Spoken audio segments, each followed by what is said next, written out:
लाडकी बहिणी योजनेवरून महायुती सरकारमध्ये श्रेयवादाची लढाई सुरू। मुंबईत भाजप महिला मोर्चाच्या वतीनं लाडक्या बहिणींचा देवाभाऊ कार्यक्रमाचं आयोजन। फडणवीसांनाही गुलाबी जॅकेटची भुरळ। जुन्नरमध्ये भाजप कार्यकर्त्यांनी अजित पवारांना दाखवले काळे झेंडे। जनसन्मान यात्रेत डावलल्याचा आरोप। महायुतीत वादाची चिन्ह तर काळ्या झेंड्यावरून संजय राऊतांचा महायुतीला टोला।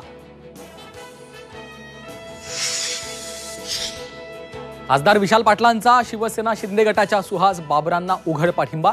विधानसभेत पाठीशी राहणार असल्याची ग्वाही, तर मवियात धुसफूस होण्याची शक्यता।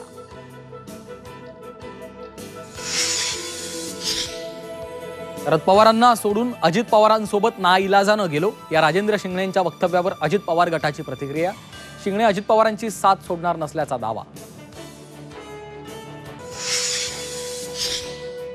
मुंबईतल्या कोस्टल रोडचा चौथा टप्पा पूर्ण होण्यासाठी अजून 4 महिने प्रतीक्षा। डिसेंबरपर्यंत कोस्टल रोड पूर्ण होण्याची शक्यता।